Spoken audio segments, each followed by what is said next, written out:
Et puis en plus bref, tentative de vol d'armes et de munitions au camp Alfaya Diallo. 2 militaires et un civil arrêtés et actuellement détenus au PM3 selon le porte-parole des armées, rapporte le site Mosaïque Guinée.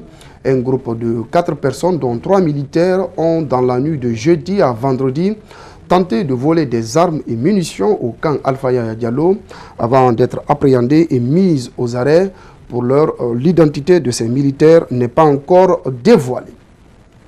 Direction l'intérieur du pays, précisément à Pita, à la rencontre d'un collectionneur de pierres. Modiouri, un septuagénaire, n'a qu'une passion, collectionner un amas de pierres qu'il utilise comme lieu de prière, une œuvre d'art qu'il a réalisée en plusieurs années.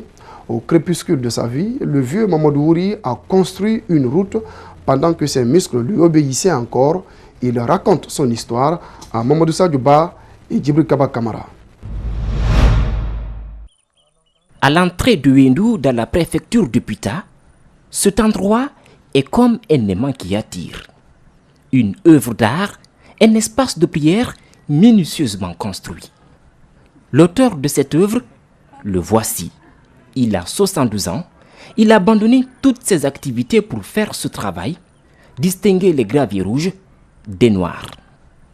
Un travail de longue haleine, pas trop ingénieux, mais très original. Tout ceci, c'est pour la prière. Mais ces graviers noirs sont placés pour l'imam. C'est mon plan. C'est comme ça que j'ai planifié. Modi Mamadouri et ses enfants ont consacré plusieurs semaines pour réussir ce travail. Et ce n'est pas le seul qu'il a pu réaliser. Avec lui, nous allons dans sa concession où toutes les allées sont revêtues de petits graviers. Du puits à la cuisine, de l'enclos aux toilettes, il a tout pensé. Et voici son trésor, un amas de pierres de plus d'1 mètre de hauteur, vieux de plus de 30 ans, rempli de gravier, avec des escaliers. Ce travail, il l'a fait sans l'aide de rien. À l'époque, il n'y avait même pas de brouillette. J'ai travaillé sans précipitation. Comprenez, tout ce que vous voyez ici, c'est mon travail. Tous ces graviers ont passé dans mes mains. C'est pour que les gens les contemplent. Il faut que chaque être humain laisse quelque chose pour la postérité. Au village, beaucoup le croyaient fou ou possédé. Aujourd'hui, c'est tout le monde qui s'immortalise devant ses œuvres. C'est sa fierté et celui qui sera tenté de le détruire n'aura pas droit à son pardon. Ce n'est pas à détruire. Si Dieu le veut bien, ça ne sera pas détruit. C'est ma volonté. Son plus grand regret aujourd'hui, c'est de ne plus pouvoir remplir ce deuxième trou. À sa progéniture, il demande de prendre soin de ce qui est déjà fait. Retour à Conakry, Pro de Vie, un jeu inventé par un scientifique guinéen inspiré du Lido et du Monopoly. Ce jeu évoque le quotidien de l'homme, comme l'explique son inventeur, Dr Maviatou Diallo. Reportage Abdoulaye Sadio Diallo et El Haj Aliouba. Lorsqu'on a le chiffre 1, on prend le pion, nous allons prendre le pion homme 1, on le pose là, à naissance primaire. Donc on joue, ce qu'on gagne sur le dé, il y a 4 ici, tu prends le pion 1, 2, 3, 4. Si un seul pion rentre au paradis, le jeu est fini. Ceci était résumé du jeu Pro de Vie. Chacun des carreaux, rectangles ou cercles sur ce tableau équivaut à un problème ou à une solution que l'homme rencontre au cours de sa vie. En plus de sa vocation de divertissement, ce jeu est aussi plein d'enseignements. L'œuvre a été créée en 1971. J'avais commencé à tracer les chemins là, j'avais mis d'abord un seul chemin. J'ai trouvé que dans la vie, il faut prendre le minimum de 3 chemins d'évolution. C'est-à-dire à la naissance, lorsque l'enfant naît, il fait ses 6 ans. À partir de là, la 7e année, on s'oriente. Voilà. Donc, ce jeu est scientifique. Il dispose d'une brochure qui sert de guide pour sa compréhension dans ces 6 différents modes. Conscient des bienfaits du jeu Pro de Vie, Dr Maviatou l'enseigne à toute sa famille sans exception.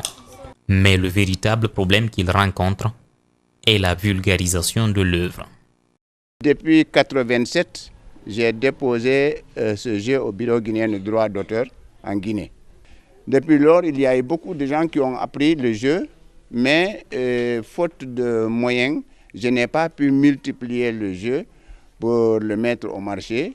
Malgré les difficultés, le concepteur de Pro de Vie continue de frapper à différentes portes pour que sa création intègre les jeux de la CEDEAO. Le ministère du Sport vraiment a apprécié le jeu. Et je suis avec le directeur national du sport qui s'occupe bien du travail, mais ça n'a pas fini d'aboutir encore. Un maximum de 8 acteurs peut livrer un match de Pro de Vie. Il peut aussi se jouer en solo. À ce jour, près de 300 personnes pratiquent le jeu dans des villes comme Conakry, Mamou et Labé. Parlons à présent littérature dans ce 22h. Mouritigi au sabre du refus, le dernier livre de Yamoussa Sidibé. La présentation de cet ouvrage a fait l'objet d'une cérémonie vendredi à Conakry. Elle a mobilisé hommes de lettres, journalistes, amis et proches de l'écrivain. Mariam Foudé Kamara et Ibrahima Souri Kamara nous signent le compte-rendu. Dans cet ouvrage, l'auteur raconte l'histoire d'un jeune garçon, son amouri, qui pour libérer sa mère se fit esclave d'un seigneur de guerre. Ayant appris le métier des armes, il constitua le plus grand empire d'Afrique de l'Ouest au XIXe siècle, une période où les puissances européennes se disputaient les territoires du continent africain. Mouritigi relate aussi les relations dans la gestion du pouvoir africain. Alors Mouritigi, c'est une histoire sur le patriotisme.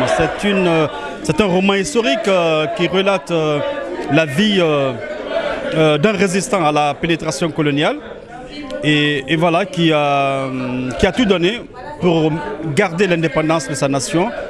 Et le livre surtout relate les relations, la gestion du pouvoir africain. Dans le Mouritigi ou le sabre du refus, l'auteur se pose également plusieurs questions sur le nom de la Guinée en 1958.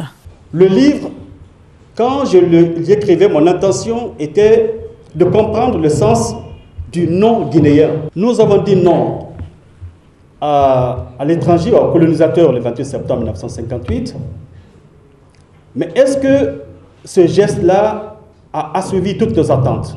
Ce sont les grandes questions que je pose.